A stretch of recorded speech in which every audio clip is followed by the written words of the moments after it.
नमस्कार। स्नातकोत्तर उत्तरार्ध की सभी छात्राओं का स्वागत है।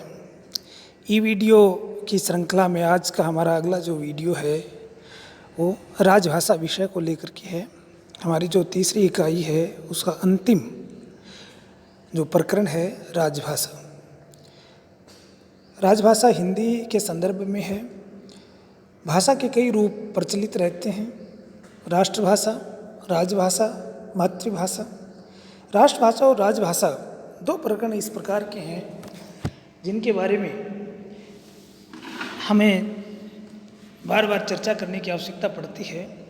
राष्ट्रभाषा किसी राष्ट्र की वह भाषा होती है जो बहुसंख्यक लोगों के द्वारा बोली जाती हो, जिसमें साहित्य और संस्कृति की समृद्ध परंपरा रही हो, पर्याप्त शब्द भंडार हो। ऐसी जो भाषा होती है किसी राष्ट्र की, उसको राष्ट्रभाषा कहते हैं। लेकिन राजभाषा इसके अलग है। इसकी स्थिति, राजभाषा की स्थिति सीधी सीधी किसी देश के संविधान से जुड़ी हुई स्थिति होती है। हम कह सकते हैं कि राजभाषा का अर्थ है कि संविधान के द्वारा स्वीकृत राजकाज की जो भाषा होती है उसे हम राजभाषा कहते हैं। यानी कि दो चीज़ें होनी बहुत जरूरी हैं राजभाषा में, कि एक तो संविधान की स्वीकृति होनी चाहिए और दूसरी सरकारी कामकाज उसमें होना चाहिए।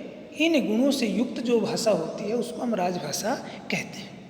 सभी देशों की कोई न कोई एक राजभाषा होती है जिसे संविधान के द्वारा स्वीकार्यता मिलती है। हमें भारत के संदर्भ में हमारी राजभाषा हिंदी है और सरकारी राजकाज की भाषा भी हिंदी को माना जाता है। इसलिए स्पष्ट तौर पे कहा गया है कि राजभाषा का अर्थ है कि संविधान द्वारा स्वीकृत सरकारी कामकाज की जो भाषा है उसे राजभाषा कहते हैं। यानी कि जो केंद्रीय कार्यालय हैं और राज्य स्थित जो कार्यालय हैं उनमें उस राजभाषा में पूर्ण रूप से कार्य होना चाहिए। राजभाषा कैसे बनी, हिंदी को राजभाषा के रूप में स्वीकार कैसे किया गया, बड़ा लंबा इतिहास हमारे यहाँ रहा है। क्योंकि हमारा देश जब स्वतंत्र हुआ 1947 में, तब हमारे सामने कई विषयों को लेकर के चुनौतियाँ आई। एक भाषा संबंधी चुनौती थी कि राजभाषा किसे स्वीकार किया जाए, क्योंकि इससे पूर्व हमारा देश लंबे समय तक विदेशी सत्ता का गुलाम रहा और मुगल शासन में फारसी राजभाषा थी। समस्त राजकाज के कार्य हैं फारसी भाषा में होते थे और अंग्रेजी व्यवस्था में अंग्रेजी में राजकाज के कार्य होते थे। इसलिए हमारे संविधान निर्माताओं के द्वारा ये चिंतन किया गया कि किसी राजभाषा के रूप में स्वीकार किया जाए। इस दृष्टि से देखें तो 12 सितंबर 1949 को अपराह्न में संविधान की जो परिषद है उसमें भाषा संबंधित विचार को प्रारंभ किया गया। और संयोग की बात ये मानिए कि भाषा फार्मूले के प्रमुख प्रणेता या प्रस्तावक श्री गोपाल स्वामी अयंगर थे, जो कि दक्षिण भारत के थे। और उन्होंने इसका प्रस्ताव लेकर के आए और लंबी बहस चली। 3 दिन तक लगातार बहस चलने के बाद विभिन्न महात्मा गांधी या अन्य जो संविधान निर्मात्री सभा के जो सदस्य थे उन्होंने इस चीज़ को स्वीकार किया कि हिंदी ही भारत की वह राजभाषा हो सकती है जिसके माध्यम से समस्त राज्य के कार्य किए जाएं, क्योंकि बहुसंख्यक लोगों के द्वारा ये बोली जाती है। और अंततोगत्वा 14 सितंबर 1949 को राजभाषा हिंदी के रूप में इसको स्वीकार कर लिया गया। इसलिए हर वर्ष 14 सितंबर को हम राजभाषा या हिंदी दिवस के रूप में इसको मनाया जाता है। लेकिन ये निर्णय किया कि जब संविधान 26 जनवरी 1950 को लागू हुआ तो ये तय किया गया कि हिंदी राजभाषा नहीं रही है। इसलिए आगामी जो 15 वर्ष हैं यानी कि 1965 तक का जो समय है, यानी कि 15 वर्ष का जो समय है उसमें सरकारी राजकाज के लिए सहायक भाषा के रूप में अंग्रेजी का प्रयोग भी होता ही रहेगा। ये निरंतर चलता रहा। लेकिन 1963 में संशोधन के द्वारा राजनीतिक दबावों के कारण इस व्यवस्था को अनिश्चित काल के लिए बढ़ा दिया गया और आज भी हमारे सरकारी जो दफ्तर हैं, जो कार्यालय हैं, उसमें अंग्रेजी का प्रयोग होता है। क्योंकि हमारे विभिन्न जो क्षेत्रीय जो भाषाएं हैं वो कई जो राज्य हैं उनमें अपनी एक भाषा की तरह से प्रयुक्त होती हैं। 10 जो हिंदी भाषी राज्य हैं जिनमें उत्तर प्रदेश है, हिमाचल प्रदेश है, हरियाणा है, ये 10 जो हिंदी भाषी क्षेत्र हैं या हिंदी भाषी राज्य हैं, उनमें हिंदी भाषा में राजकाज होता है, कार्य होता है। अब अगला जो प्रकरण है हमारा कि जो राजभाषा हिंदी है उसकी संवैधानिक स्थिति क्या है, कि संविधान में उसको किस प्रकार का महत्व मिला है। इस दृष्टि से अगर देखें तो राजभाषा हिंदी को संविधान की दृष्टि से बड़ा महत्व मिला हुआ है, इसकी स्थिति बड़ी सुदृढ़ है। इसीलिए क्योंकि 14 सितंबर 1949 को इसको राजभाषा के रूप में स्वीकार किया गया है, इसलिए प्रतिवर्ष 14 सितंबर को हिंदी दिवस मनाया जाता है।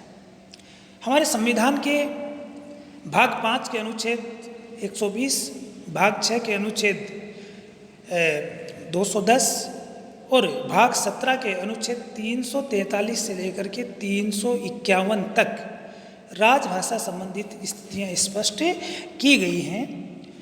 हम सीधा देख सकते हैं और सीधा सबसे पहले बात करते हैं कि हिंदी को राजभाषा स्वीकार किस अनुच्छेद में किया गया है।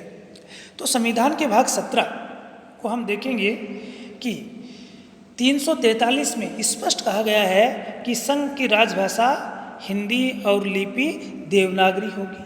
संघ के राजकीय प्रयोजनों के लिए प्रयोग होने वाले अंकों का रूप भारतीय अंकों का अंतर्राष्ट्रीय रूप होगा। यानी कि बिल्कुल स्पष्ट कर दिया कि संघ की राजभाषा हिंदी होगी, लिपि देवनागरी होगी और अंक जो प्रयोग है वो अंतर्राष्ट्रीय रूप का होगा, जो वर्तमान में हम इसका प्रयोग करते हैं। तो ये स्थिति बिल्कुल इसमें स्पष्ट कर दी गई है। इसके अलावा अन्य जो अनुच्छेद हैं उनमें हम देखते हैं प्रारंभ से कि भाग 5 के अनुच्छेद 120 में संसद में प्रयुक्त होने वाली जो भाषा है उससे संबंधित अधिनियम है, नियम निर्धारित किए गए हैं। अनुच्छेद 210 भाग 6 में विधानमंडलों की भाषा के संबंध में नीति निर्धारित की गई है, नियम निर्धारित किए गए हैं।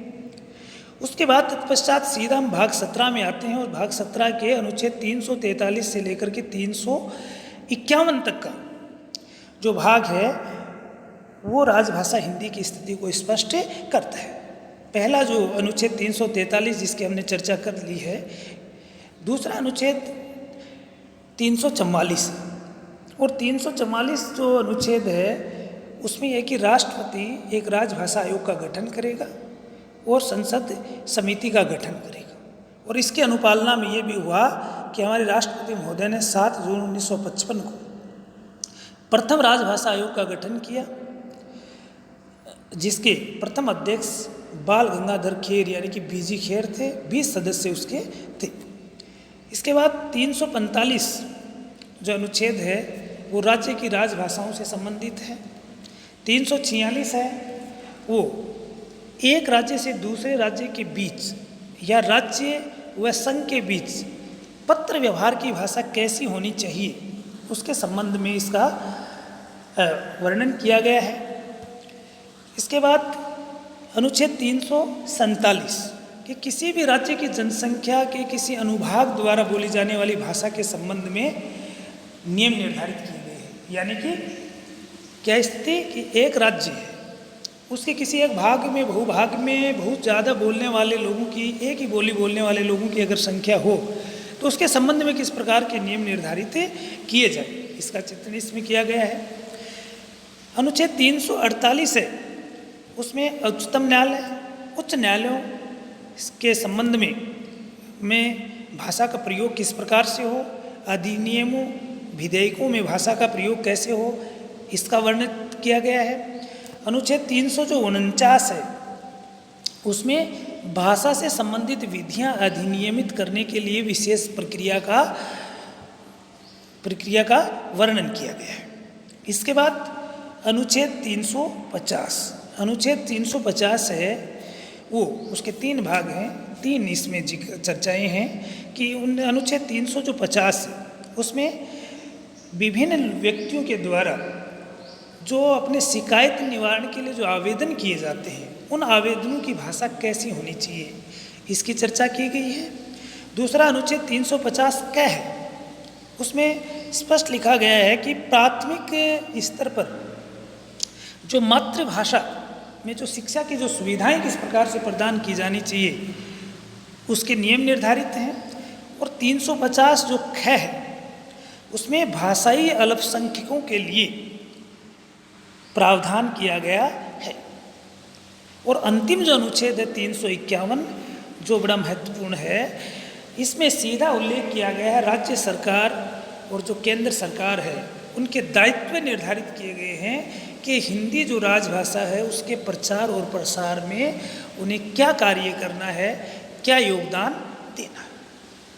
इस प्रकार से भाग 5 के अनुच्छेद 120, भाग 6 के अनुच्छेद 210, भाग 17 के अनुच्छेद 343 से लेकर के 351 तक के जो अनुच्छेद हैं वो राजभाषा हिंदी की स्थिति को बहुत ही सुदृढ़ करते हैं, बहुत ही मजबूत करते हैं और हमारी जो राजभाषा है वो एक सुदृढ़ स्थिति में आ जाती है। इसके बाद विभिन्न जो संशोधन हुए, राजभाषा आयोग बना, राजभाषा अधिनियम बना, जिनमें भाषा की स्थिति को स्पष्ट किया गया है। 3 श्रेणी के राज्य इसमें बनाए गए। समय समय पर जो विभिन्न जो भेद हुए, विभिन्न जो वर्ग बने, क श्रेणी के राज्य जो हिंदी भाषी राज्य हैं, ख श्रेणी के राज्य हैं, ग श्रेणी के राज्य हैं, तो कह सकते हैं कि संवैधानिक दृष्टि से हमारी जो हिंदी है वो बड़ी मजबूत है।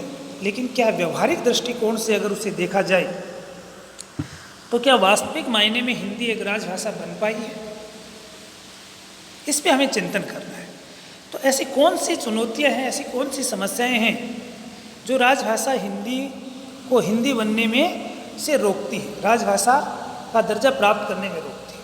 जिसमें कुछ बिंदु हैं जिसका हम जिक्र करेंगे कि अधिकांश जो सरकारी अधिकारी हैं अंग्रेजी के पक्के भक्त हैं, अंग्रेजी माध्यम से चुन कर के आए हैं, इसलिए अपनी फाइलों में हिंदी की बजाय अंग्रेजी का प्रयोग अधिक करते हैं। ये भी एक कारण है।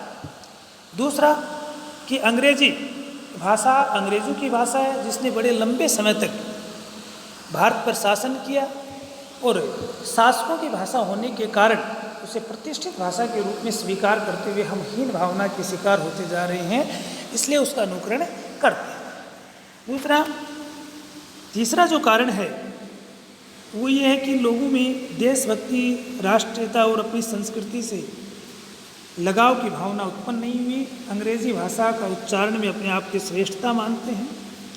अगला जो कारण है कि हिंदी में वर्णमाला के 52 अक्षर हैं, टाइपराइटर है, कंप्यूटर है, छापे खाने की दृष्टि से बड़ी दिक्कत होती है और अंग्रेजी में केवल 26 अक्षर हैं और उन्हीं से जोड़ करके भाषा की प्रक्रिया चलती है, इसलिए बड़ी आसानी है।